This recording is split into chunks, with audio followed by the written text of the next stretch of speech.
Now, Sports Talk with Broads. Here's Hunter Brody.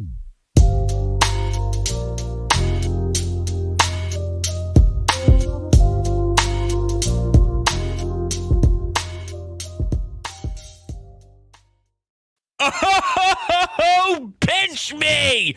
Pinch me! Pinch me! Wow! A walk-off by Bryson Stott. A grand slam by Bryce Harper. Oh! The Phillies sweep the Angels. Joe Girardi gets canned, and the Phillies find a way to win 3 straight against the Angels, make it 4 straight total. Oh my Lord, was that ridiculous? There's a lot to factor in here, right? We'd be lying to ourselves if we just did not factor in that the Angels are miserable at the moment. You know how we talked about for months now, the Phillies learn how to lose in different ways every single night, where it doesn't matter what they do, it's the wrong decision. It doesn't matter how they go about business, they are going to fail. That's the Los Angeles Angels right now. Mike Trout is in a big slump. Even when he does make some good contact, Bryson Stott is making an excellent defensive play as he's rolling to his right and bang! Over at first base makes an excellent throw. Even though Bryson Stott, very few moments later, has an error of his own, but then, of course, comes up large with the home run to walk off the damn squad. My point is, this Angels team is a disaster at the moment. Madden can't get his fingertips on some things, and at the end of the day, they are ugly, and they are losing left and right. I will not take away, though, anything from the Phillies, because even when you look throughout this entire series, they win 10-0 in Game 1. They win Game 2 as well, and then, of course, the emotional roller coaster after Rhys Hoskins and Corey Knebel debacle happens in the 9th inning in this third game, and we'll touch more on that as the conversation continues. Wow. I'm still trying to get my grasp on things emotionally. Didi Gregorius gets a late nod, and he hasn't obviously been available for you in quite some time. He goes the other way after Alec Bohm gets a hit in there. Now you got a couple guys on base to create traffic, to create a ton of, uncomfortable situations for Los Angeles to begin with. You go back to, in games previous, there would be plenty of pitches that were left over the heart of the plate. That would be a breaking pitch that was flat, and it just sat in the middle of the zone. And the Phillies did nothing with it. I'm going to give them credit, even though it is their job, even though that's why they get paid the big bucks, even though this is what we demand you to do, which is make other teams pay when they constantly make mistakes. They wouldn't early on. Now it is a different style. It's a different approach. It's a different mentality. It's a different swagger. And you're seeing this team not only pound a squad that just looks deflated at the moment, but a team that has their own created urgency too. That's what happens, though, when you make such a cultural change. When Rob Thomson gets the big nod here, and now he is your full-time skipper for this season. Of course, the interim skipper. It's not fair to say the full-time, but, going from where he was in a baseball for lifer kind of guy, and you win the way that you did in Game 1, scoring all those runs. Bryce Harper hit 2 home runs that day. Kyle Schwarber hit a home run, 2 home runs that day too. And Bryson Stott hit a home run that day. And Zach Eflin was dialed in going 8 innings, striking out Shohei Ohtani and Mike Trout in 6 straight pitches. Now, maybe he got a little bit of help on the outside part of the plate. And I thought it was so atrocious behind the dish that Angel Hernandez was back there again, and we would see another blow up. I don't know if it would have been Kyle Schwarber, but I thought someone was going to lose their mind and lose their cool. Rhys did go back and forth a little bit, not enough or nowhere even close to what we've seen in other circumstances. But yes, it was a little bit of a help job, if you will, from behind the plate for Zach Eflin to get that strikeout on Ohtani. But nonetheless, he was focused. This team had a different sense of urgency all around. They weren't able to get that through Girardi. So when you are Dave Dombrowski, when you analyze that situation, you make that move so this can happen. I don't know if this is sustainable, if this is going to go on forever. It might die out at some point because no doubt about it, when you make this move, it's an adrenaline rush. And you do have a team that doesn't seem to have any sort of life on the other side coming to town at the same exact time here. But I will say this. When you fire a manager, there's two situations that can happen. One is nothing changes and you lose poorly and you look miserable and you look the same and you look flat and you look bad and you make all the same mistakes. To be fair, there were a lot of mistakes still made out there. Rhys Hoskins, Alec Bohm, Kyle Gibson had a struggle inning. There were things that made me really disappointed. Bryson Stott had an error. Here's the difference, though, and this is what I was talking about when we looked at the firing. Well, if the bullpen wasn't as bad, if the defense wasn't no. You're right to say the bullpen stinks. You're right to say the defense is bad. You're right to mention that these two things that I just mentioned in a baseball game, they will factor into wins and losses.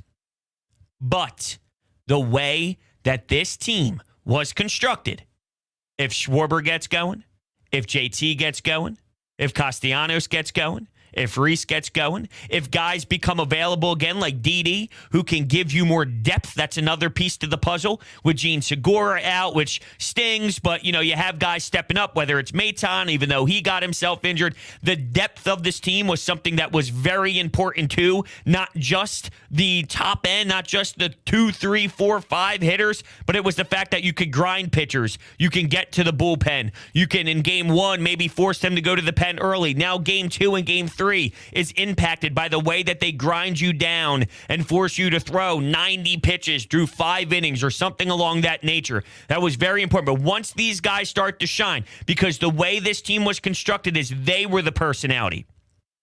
Why did we like Schwarber? October baseball. Why did we like Castellanos? An attitude. When collectively as a unit, the offense was going to drive the baseball more, your personality that you expected to win games and have in that clubhouse, it would then have the domino effect of everything else kind of forming what you expected to, which is, a little bit more confidence in the pen when you see that you're putting up 9 runs, 8 runs. And that's not going to happen all the time, but it is important to the recipe of success for this current build. JT Realmuto, even though he did ground out with bases loaded today, and there were a lot of men left on base, and there were a lot of runners in scoring position, I thought maybe he'd have a chance to beat that out over at first base, and it was a hair of a difference, but he did not come up large in that certain scenario. He had 3 doubles in game 2. He had a 2 RBI knock to kind of get everybody going and create some sort of life. It looks a lot different when the guys that you relied on to step up offensively actually do their job, isn't it? Not that how they won today, a grand slam and a walk-off homer from a young cat is a recipe for success for a long period of time. The reason why we feel energy with this team, which is how it was going to be all season long if you were going to accomplish your goal, was because your offense would carry you with that message, with that tone, with that delivery. And you're seeing that as everyone starts to kind of find themselves more of a groove. I thought as soon as Bryce Harper hit the grand salami that Nick Castellanos was going back to back, but unfortunately he put it right in at the deepest part of the field, and it was right there at the wall. Mike Trout made the catch, but that was about all he did in this series.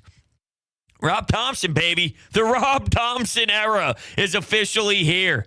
He's goofy, man. I love him, though. I'm saying goofy in a go. Just looking at him after the game, and, he's excited. He's talking about the player stepping up, and I'm all here for it, baby. I absolutely love seeing that face after the game as he's sitting there at the podium getting asked questions, and he's just thrilled. I heard Bryce Harper reference this, and I heard Rob himself reference this when it comes to these younger players. And not only are they generating buzz to keep everybody else, feeling good? Like, look at the young ones. Look at the young cats. Look at the the prospects that we've been waiting on for quite some time being large in huge moments. It's not just that.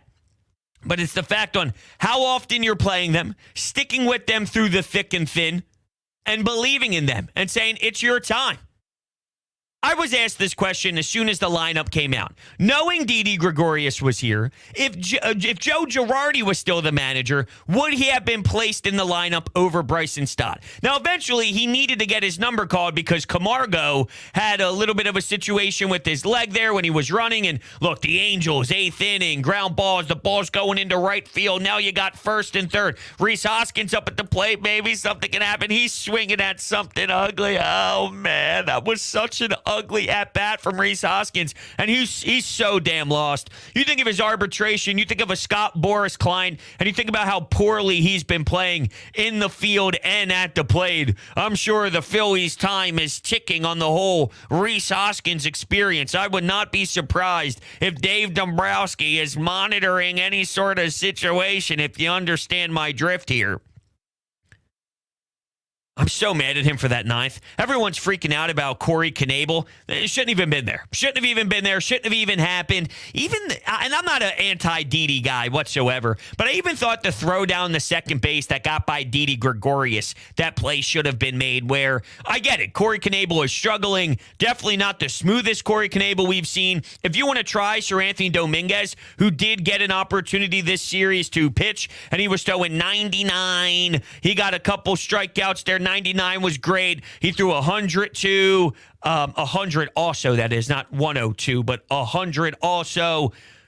If you want to try Sir Anthony, I'm okay with that. I got more of problems with the way the defense was behind him. And I know the broadcast was trying to make it seem like, oh, that was a tough play and it was a hard hit ball. And it was a hard hit ball. It's Major League Baseball, Reese. You have to make the play. The play needs to be made. You have to at least have to knock it down. Right, Alec Bohm over at third base earlier in the game, he's double clutching and he's hesitating, looking to, goes one, super late, can't happen, unacceptable. Stott with the one error, can't happen, unacceptable. These things ought to be cleaned up and we hold you to a high standard because this isn't 7-year-old baseball. Rhys Hoskins in Major League Baseball over at first, I'm sorry, that ball has to be made, has to be made. I'm more pissed off and disgusted there than I am with Corey Knebel for getting a ground ball over to the first base side. That's the way I see it. You want to go with Sir Anthony? Okay. You want to analyze Rob Thomson's moves and what he's going to be doing with the lineup and whatnot and look at the bullpen? All right, let's see. Let's see what he does over at the closer position. But getting back to the Didi question, if Joe Girardi was here, would Didi Gregorius be in the lineup today as he got reinstated back to the big club? Maybe because Joe wants to show his veteran guy that he has emotional ties to, that I'm still here with you and you're still one of our guys, so absolutely. At the same time, there was a lefty starting. And with lefty, you definitely open up the door of a possibility of maybe not. If it was a righty on the mound, I would bet my mortgage that Didi Gregorius was in the lineup. But because there was a lefty, I know Stott's a lefty. I know other guys are lefties that are in the lineup. I'm just saying, if Joe was the manager, would that be the case? Maybe, probably, knowing the track record. But with the lefty on the bump for Los Angeles, I think it's more open to discussion.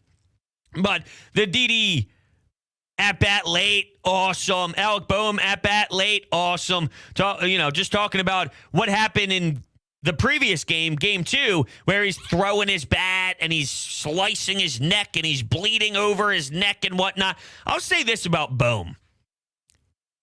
I've been on the record kind of having my concerns and whatnot. When it comes to the emotional side of the game, I'll use Travis Konechny of the Philadelphia Flyers as my example. If you're not a big hockey guy, I'll explain it to you very simply. Travis Konechny is a guy that plays with a lot of attitude and a lot of chirping. He's always yapping. He's nonstop in your face. And he plays with an aggressive amount of emotions on his sleeve.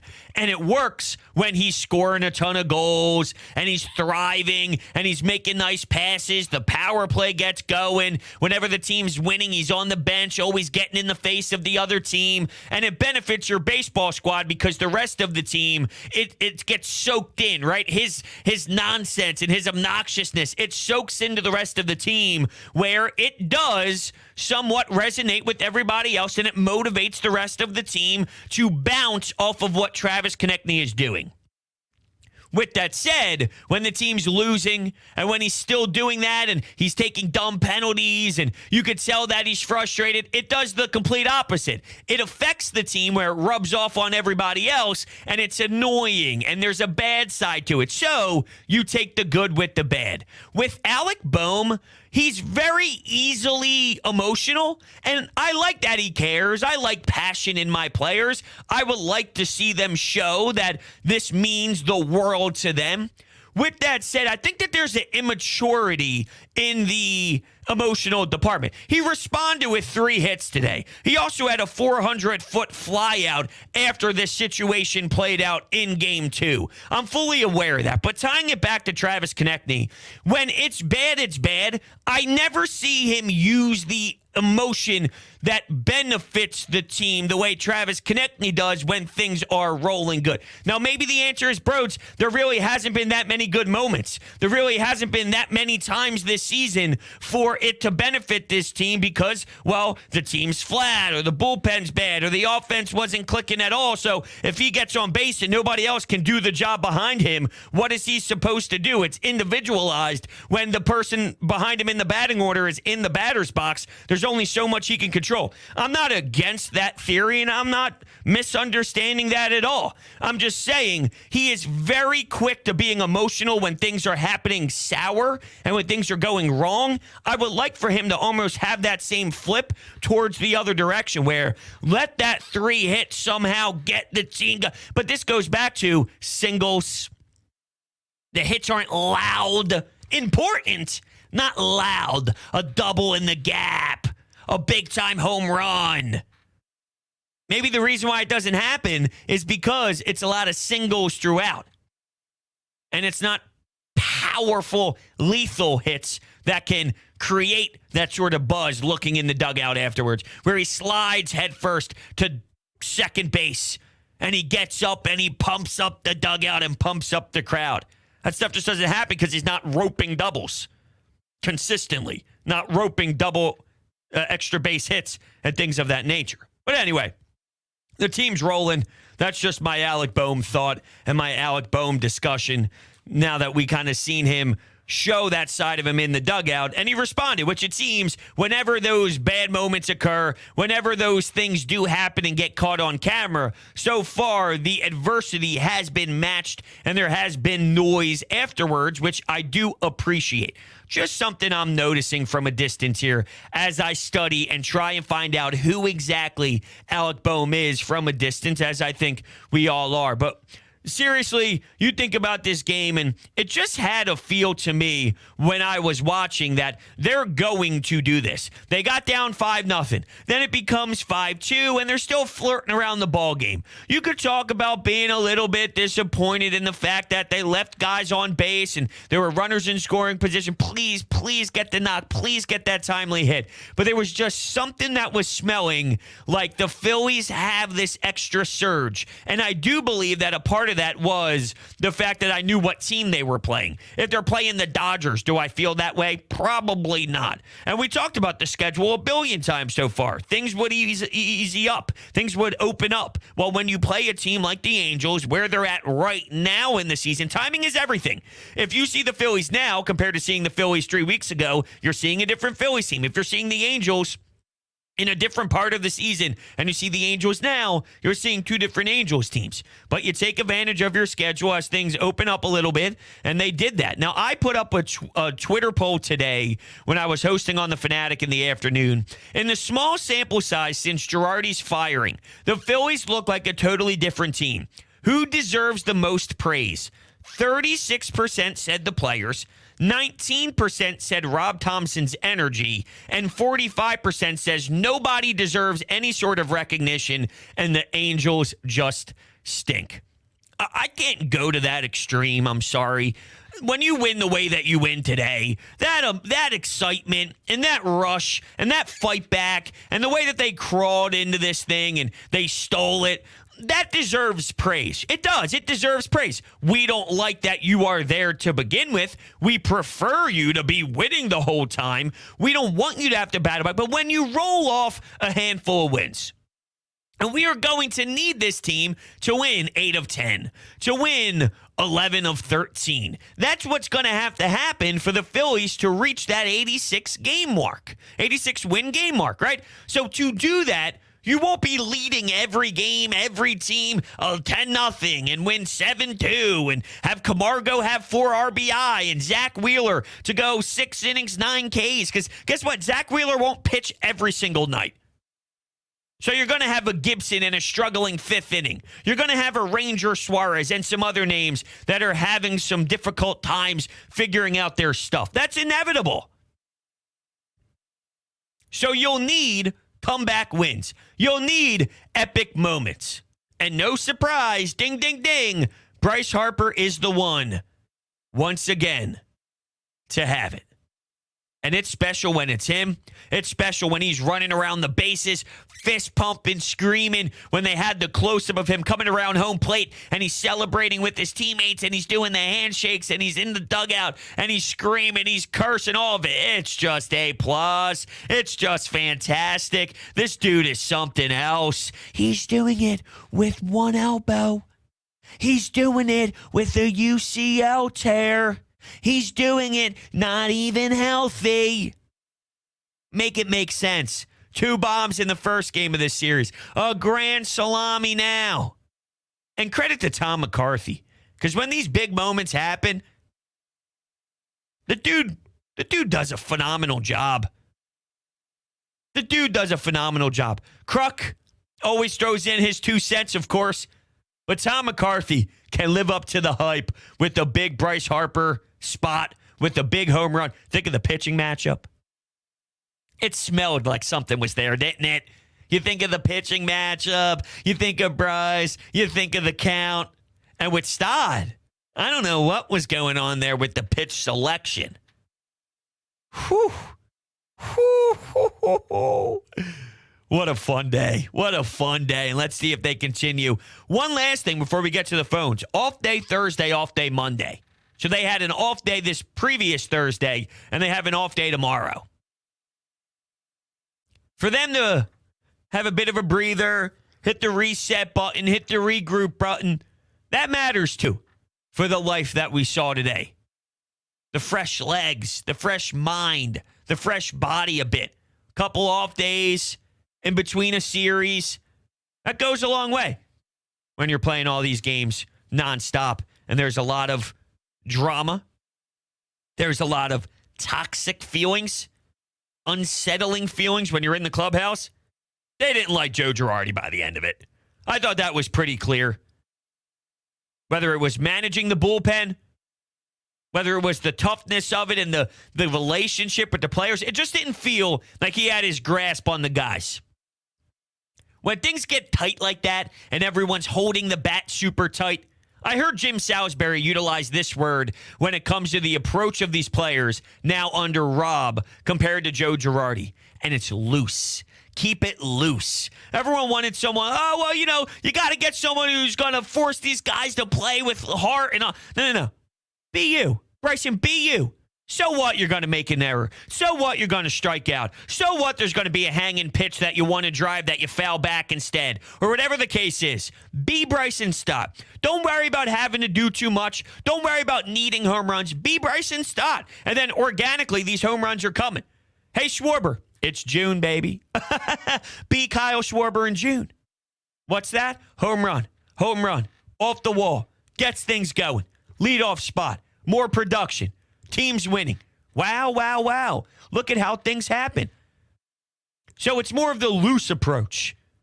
Look, breathe, relax. Maybe Joe was too intense, too strict. And you could see it in his face a bit after it. It's like Doug Peterson. With Doug Peterson, by the end, you remember the ice cream and, hey, guys, let's go get that ice cream. By the end, Come on, that guy's face, it looked like he aged 62 years in about a 2-year span.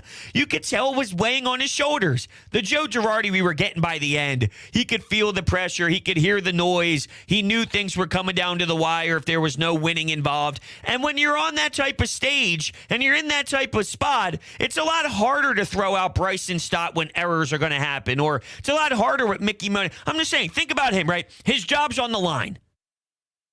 You can live and die with younger players and mistakes when you have a long leash. Rob Thomson's not going anywhere right now. So the freedom of playing these guys and saying, hey, go be you, there's a little bit more of an easier spot to be in. But when Joe knows, if I don't win this game, I could be fired.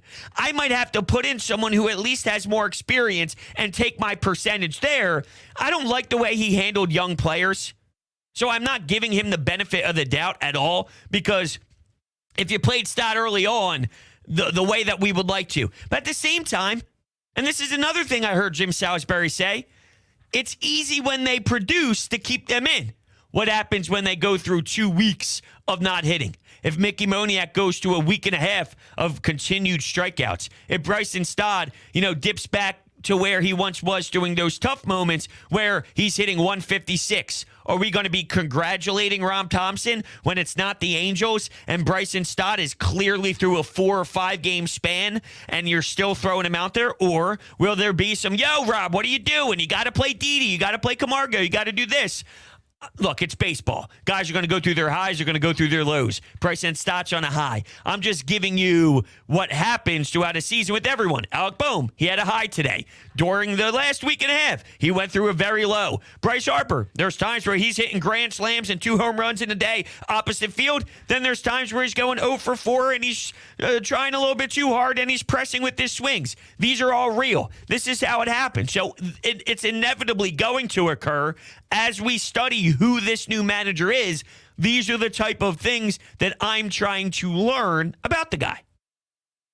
So it's not me being negative during a time of them winning. I just think it's fair to bring up what is easy now compared to what was a little bit more difficult in a previous time, and even in the future, if certain things occur, what are the details and what are the options for the manager to do with some of these players. Okay, phone line, 856-442-9805. We will get there in just 1 minute. First, we have a new partner here. It's one that we've been wanting to work with for a very long time, and that is Freestone Farms CBD. It's my favorite CBD brand because they farm it themselves with all organic inputs, and they offer only the highest quality genetics in their strains and extracts. I've tried a lot of different brands, but honestly, Freestone Farm CBD has been amazing for me. I use it after working out and before bed. I've been sleeping so much better at night. You listen to this right here.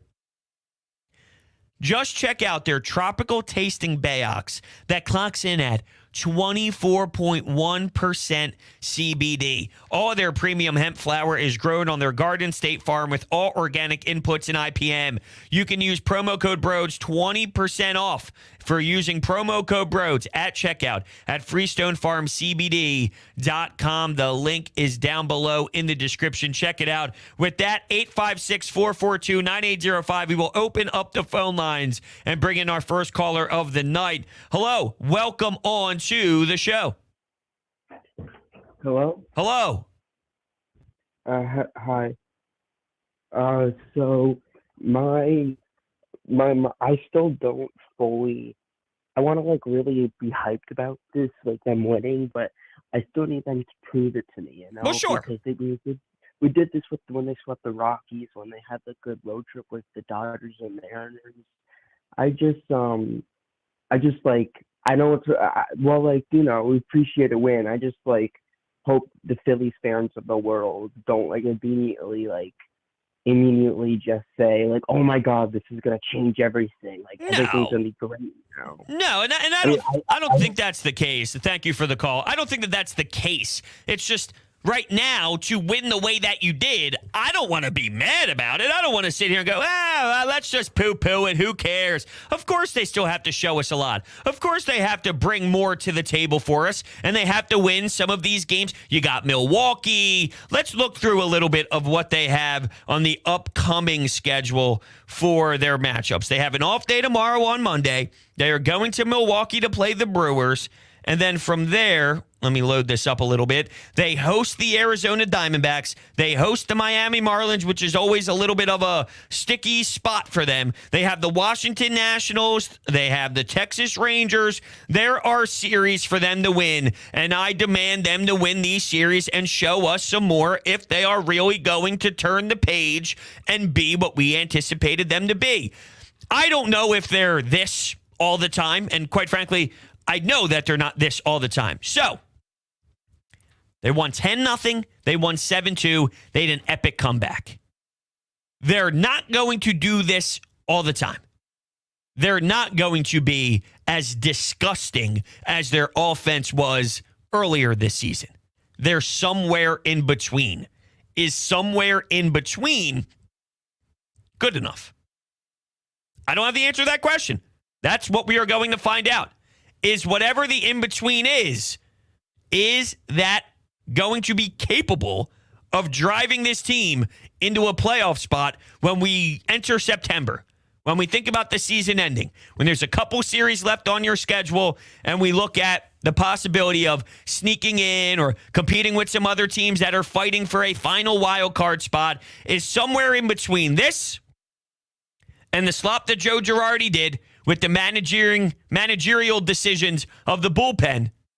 And I still want to know with Seranthony Dominguez, 3 straight days, Familia, 3 straight days, like we saw. Joe Girardi goes from, no, we can't do Seranthony Dominguez. He threw 1 pitch on Saturday. No way we can put him in 3 straight games. To, oh, yeah, what's that, Familia? One of our worst relievers? Yeah, 3 days is good. Don't even worry about it. Don't stress. We got you, dude. I mean, it makes no sense whatsoever. And that's why I hate these national media shows where I want to get the pulse, all right? I heard Chris Rose and Trevor Plouffe. I've heard some things on MLB Network. I've heard Ken Rosenthal. Well, it's not going to change anything. Joe's not playing the game. Well, how about you factor in the details that he was bad with? Of course the players have to change. No doubt they have to play better. Everyone who watches baseball knows that. But what you're basically admitting is there's no reason to have a manager at all, is what you're saying. If Joe not losing his job is what you thought should have happened, so you studied the Phillies early and you think Joe doesn't deserve to be fired, then what does need to happen to deserve a firing? That's my question. I don't think the manager has an obnoxious impact. I really don't. Joe deserved to be fired. If that's not fired deserved, then you're never firing managers ever, and then what's the point of even having them? This created a shock. This created a whoa factor, and they had some juice to it. But to answer our previous calls, or previous caller, about, oh, we've seen this before with the Rockies, and we've seen this before in years past, and when you sweep the Mets last year, and then you think about the horrible series against the Diamondbacks, you're right. You're absolutely right. We have seen this stuff before. But I can still admire where we are right now after that epic win. Admire the weekend while referencing back to the details. Angels stink. Phillies have a spark right now because of such a culture shock. Doesn't mean they're back. But this is the best case scenario. This is the best case scenario. You fired your manager. You have a weekend series at home. You swept them. And Bryce Harper and Bryson Stott had huge monster moments to win such a crazy game after a grand slam. Then you give away the lead again because of your poor defense with Rhys Hoskins. And then your young prospect delivers in a shining moment. Yeah, there's nothing better than the way that it just happened. A 10-0 blowout. Zach Eflin looks good. A 7-2 win. Camargo gets 4 RBI. And oh, by the way, in that 10-0 win, Schwarber 2, Harper 2, Stott is first. Like, this is the best case scenario ever. So you just have to find that line and find that middle ground. All right, back to the phones we go. You're on Broads Media. Hello, how are you? Hello? Hello. Can you hear me? No, I can't hear you. Hello? Can you hear me? Yes, it was a joke. I can hear you. Oh, okay. Wow. I can't believe I'm on here. First of all, big fan. Been watching you for a while. Thank you. Great to meet you, bro. Thanks. So my take on this series is it's great to see that they seem like they're finally playing the way that they should be playing. And as someone who's been watching the Phillies since he was 10 and actually went to the World Series, it's great to just see the team actually play the way it's supposed to be playing for once. And it honestly just rocked me since we were playing like so crappy. No doubt. And look, we've seen this happen, though, right? Where they play with your emotional strings. They pull it one way, they suck you in, and then typical Phillies fashion, they fall flat on their face and they lose 2 or 3 the next series, or even worse, they get swept. So we've seen that happen, no doubt about it. That's why this next week is going to be very telling on what the Angels series meant. Was this more everything Angels related? Was this more the Phillies actually stepping up? Did they look in the mirror and wake up and finally decide that everyone has to change their game for them to reach their ultimate goal? What was this? This is a good step in the right direction, but until we see the response of the next series, we won't fully have an understanding. Yeah, so it's definitely a big result in terms of beating the Brewers, I'd have to say that, and beating other teams, because LA definitely felt like a little meh. Right. Oh, they look terrible, awful. Mike Trout, one of the worst stretches we've ever seen in his career. And I just think it's so funny because if you go to Mike Trout's stats, right, you could see that he hasn't gotten a hit in quite some time. A couple walks thrown in there, but it's been a long time since he's recorded a hit with his at-bats. He had 3 strikeouts on June 2nd against the Yankees, 3 Ks in one game, couple Ks against the Blue Jays on May 27th. But for as bad as he is doing now, let's clarify, his average is down to 274. It's down to 274. All right? That's how electric he was prior to that. But if you go to the Phillies team stats, so you can look at the Phillies players, look at the Phillies team, you go to batting average. 274 would be second on the team. What? Oh, because Gene Segura is on the IL right now. Gene Segura is hitting 275. Is that right? How come there's not that many more names? I feel like there should be way more names involved here. You're giving me 8 names? Oh, is it because of those? Oh, hold on. Maybe because of at-bats and plate appearances in general to make it fair for, someone who hasn't had as many plate appearances as somebody else. Come on, you stupid mouse. Work with me here. Yeah. Okay. Crazy, though, isn't it? So you dip down from where you were. Dude, this mouse is brutal right now. What is going on? I apologize. I think Mike Trout will be fine. There's my hot take of the day. Mike Trout will be okay when it's all said and done. What's going on, Amadeo? I'm mad at myself. I'm so mad at myself. Tell the people what you did. I left early. You left early. Now explain yourself, Amadeo. Why did you leave this game early? Because my seats were in the goddamn sun I sat through 7 innings burning in the sun. Okay. And the energy was so dead in the ballpark. I was just like, okay, maybe it's one of those games. Okay, maybe I won't, threat leaving early. And then I come home, I turn on the television, I see 2 runners on in the bottom of the 8th inning. I'm like, okay, 3 strikes out, bases loaded. And Bryce Harper hits a grand slam, and I didn't want to right there. Oh, well, we can't be going to that extreme here.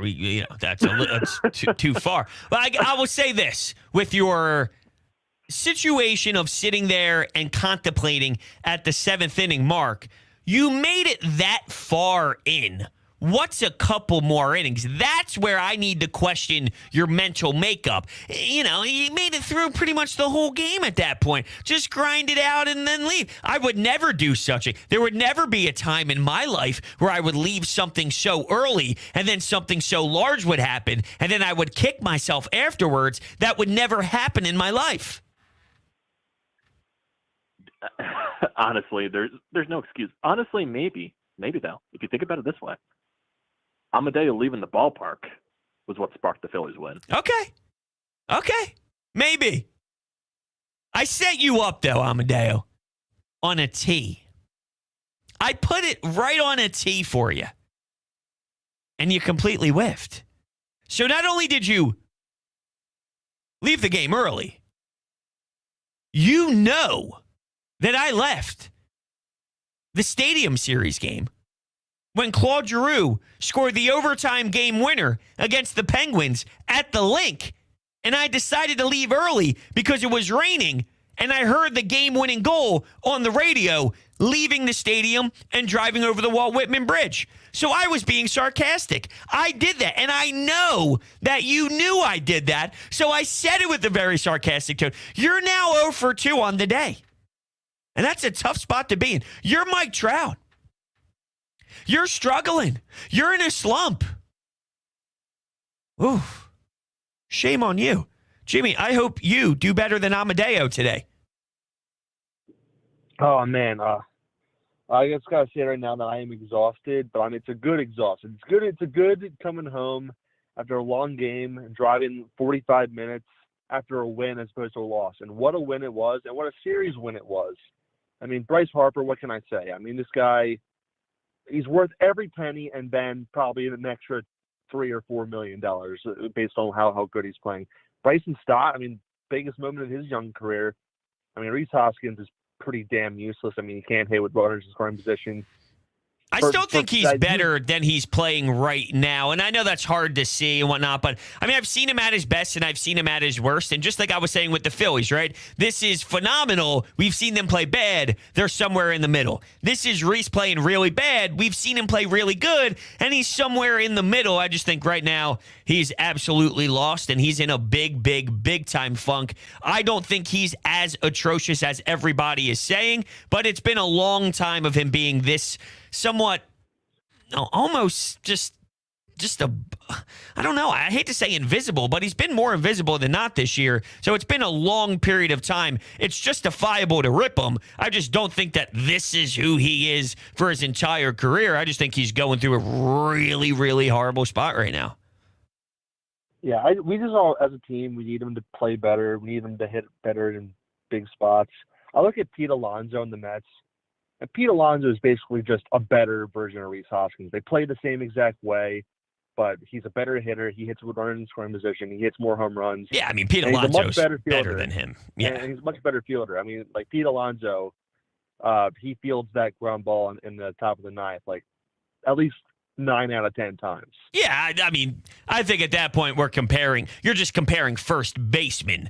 Pete Alonso is absolutely a way better player than Rhys Hoskins is. I think that he's the face of the franchise over Francisco Lindor, and Rhys Hoskins never really face of the franchise worthy no matter what team he's on. That's not his style. Pete Alonso can be a face of the franchise style of guy. So 2 totally different tiers, no doubt about it. I did hear this type of noise, though, after the firing of Joe Girardi went down, and that's, here we go, Bryce Harper's in another environment of losing. Here we go, Bryce Harper's always in a culture problem. Maybe Bryce Harper should look in the mirror and think to himself, maybe I'm the problem. Well, you just don't really watch Bryce Harper night in and night out. If you consistently see him and think that there's something wrong with the way that he plays or something wrong with his approach. He's had tough moments. Everyone has, though, right? I mean, the whole, oh, man, come on. Oh, my God, late bullpen. Someone help me out in the chat. Bullpen player fighting in the dugout. Oh, man, this is terrible. This is horrible by me. Huge brain fart, huge blackout moment in my head. I'm staring at the chat, waiting for the name to pop up. Papelbon. Papal Bond. I did it before anybody else got there. But the whole situation there, them going back and forth, okay, like that stuff happens. But, I mean, if you hear the way that he approaches the game, if you see how mature he is now and the way that he handles his business, I mean, come on. There's no way in hell that Bryce Harper's the reason why some of these culture problems has happened. You're not factoring in the Phillies. You're just looking at Bryce Harper. Hello, do your research on the Phillies. Do your research on how they were ran. Do your research on Matt Klentak. Do your research on the poor development. Do your research on everything else involved. Now, he chose to sign here. So, yeah, the fact that he's living in it is $330 million worth of pain for him to be sitting through this. It's like, hey, you paid the price to sit through some of these debacles. That's on you, Bryce. That's fine. But he's not the reason why Joe made managerial decisions that made no sense. He's not the reason why Gabe Kapler stunk at his job before he went to the San Francisco Giants. He's not the reason why Matt Klentak made disaster moves nonstop with some of these prospects. And look, you haven't had a real center fielder in how long? Adam Hazley, Mickey Monia. I mean, the list goes on and on and on these poor drafting, swing and misses with outfielders. It's been terrible. Spencer Howard stunk. That's a culture problem from way, way, way, way, way, way before and way deeper than any Bryce Harper era began. He's just a name that has negative feeling towards with some of these baseball fans. And it's very weird and unique that that's the case. But we'll go to Sean. Sean, what are you thinking right now? I told you I try not to think as much as possible. It gets my days to move a lot smoother. I should do the same thing then. Yeah. I know one thing. Rob Thomson's saying this managing thing's a piece of cake, right? 3-0. I mean, shoot, sign me up, you know. I mean, dare I say today was a rare fun game to watch as a Phillies fan. I mean, you know, you had your atypical Phillies performance defensively and bullpen-wise, but for one of the few times this year they showed some heart. I mean, they came off the deck not once but twice and got a win. I mean, now, is this sustainable? That remains to be seen. I mean, now you go, to Milwaukee to play the Brewers? But I mean, you got to win today that a couple weeks ago, a couple days ago, you probably wouldn't have got. I think you're absolutely right. You would be waiting when it's 5-2 to wrap this game up and be excited about a 2-1 record against the Angels. You won the series. Of course, you would like to sweep, but you're down a couple runs. Hey, we'll take it and we'll move on to the next one. That probably would have been the direction or the message around the clubhouse prior to the firing. So the fact that they kept their foot on the gas and just continued to thrive there, it does stand out to me. You're right. This was a lot of fun. One of those games where, you know, it's just in disbelief but in amazement at the same time.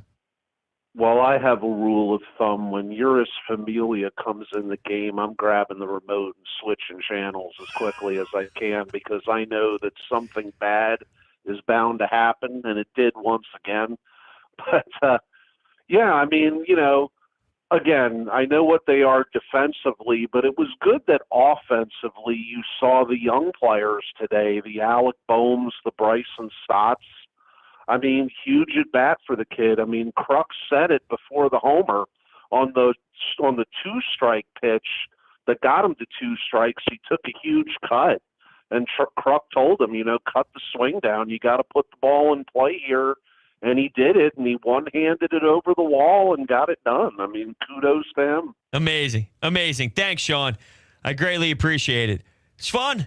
It's fun. Now, I know that you've all realized maybe over the couple of series, I've done post recaps after each series. I don't intend to do that. I would like to get back into action here on the daily grind of each game by game and all that. It's just been a crazy, crazy week or so. Had wedding, went to a concert, did this, did that. So I've been bouncing off the walls this past week and a half or so, which sometimes just with my schedule, doing a weekend series recap or doing a 3-game series recap instead of game by game makes it a little bit easier. So I just want to make it clear that I do intend on getting back on track with some daily stuff after the games. It's just sometimes with the way things shape up, it it's just a series by series type of thing. But with that, I think I got out all of my thoughts on this one. So I believe. Who knows? Sometimes I wrap up a show, 7 minutes later, I'm watching TV, and I think, damn it, I wanted to touch on this. But nothing's popping up in my head. We have an NBA Finals game in about 10 minutes. So with that, thank you guys all so much for hanging out with me. New to the channel, hit the subscribe button. New to SeatGeek, first-time users, $20 off, utilizing promo code BROADS at SeatGeek's checkout page. It's free parking. It's free booze. No fees. Promo code BROADS. Get yourself to a game today. Social media. TikTok. Instagram. Twitter. Broads Media. Check it out. Thank you guys so much for hanging out with me today. Catch you guys later.